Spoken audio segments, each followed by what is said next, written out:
Hey guys, Wayback Rewind here. In 2008, Canon introduced their VIXIA HG21. This was their entry into a tapeless hard drive camcorder.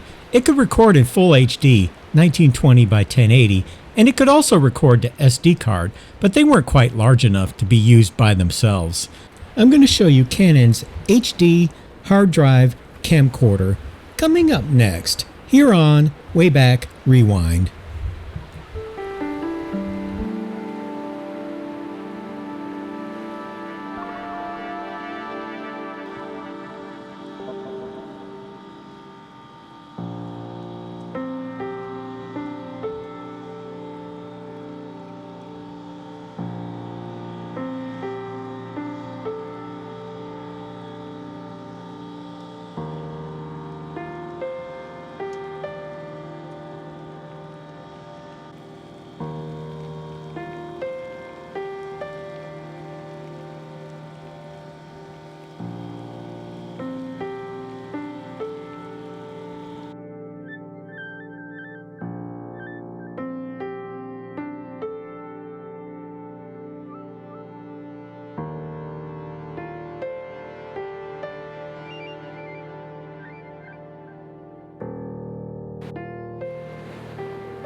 So I picked up Canon's version of a hard drive camcorder, and this ended up being in the form of their HG21 hard drive based camcorder.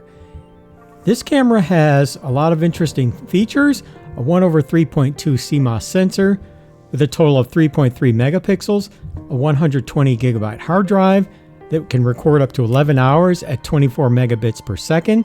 The highest quality can record to an SD card, but with one weird exception, which I'll talk about later. It has a 12x optical zoom and a 200x digital zoom with a 37mm filter size. So in terms of additional features, this camera came with nothing. Fortunately, it uses the same power adapter as my Canon HV40, so I was able to plug it in. In terms of ports, this camera has a mini HDMI output. Full size would be better, but it doesn't have that, obviously. Under this compartment, you have the headphone audio out, the microphone in, and a component out. The viewfinder extends, but it does not move up. It is color. Under here, we have a proprietary cold shoe. There's an adapter, which I'll show you later, to turn into a regular cold shoe. Now we're going to power it up. It wakes up, it thinks it's 2008. It is not. This is not a touch screen. Your guess is you have to use this little joystick over here.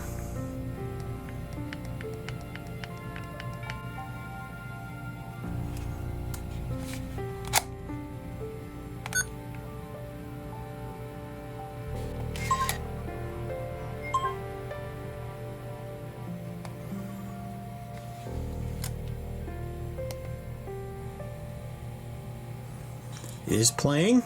It recorded. It's playing back. That's a good sign. And it appears there's 547 items on this hard drive. Previous owner did not erase it, as I suggested. Like many early tapeless camcorders of this era, they struggled with the small memory card size, trying to record at the highest quality level, which resulted in a small record time of 20 minutes, which is why these camcorders always came with a hard drive associated with them as well. But this camcorder could record to a class 4 memory card, and due to a bug in the firmware, it required exactly a class 4 memory card, not 4 or better. There was a firmware update released by Canon, but rather than install the firmware update, it was easier for me to just buy a class 4 memory card in the largest size available. Now, since this is SDHC, 32 is the max. Unfortunately, you can't go larger, but I removed the 4 gigabyte memory card, which only had the 20 minutes, and I put in my brand new class 4 32 gigabyte memory card, and to see if this camcorder would recognize it. Hopefully it will. And lo and behold, it does. This Class 4 card will now record up to almost 3 hours.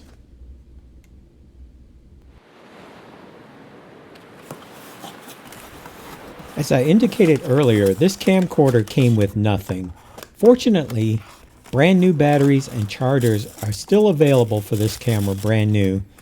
So I bought a brand new battery for this camcorder and I installed it.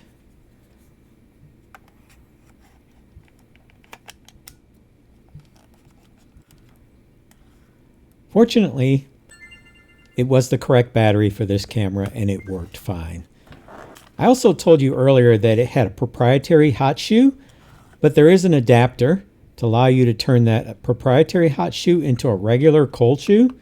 So I bought one so that I could be able to install accessories, and it doesn't pass through any of the electronics, and therefore it's a cold shoe, but it is firmly attached to the camera and allows you to use accessories. First thing I tried was my wired microphone, just to see how it would fit, how it would look, how it would work, and it worked fine. Then I tried a light that I had, a Ulanzi light, and then I tried a wide-angle lens. I get asked this question every time. It uses a 37mm, which I just happen to already have one, so I tried the wide-angle lens. Now I'm going to take it out and show you some sample footage.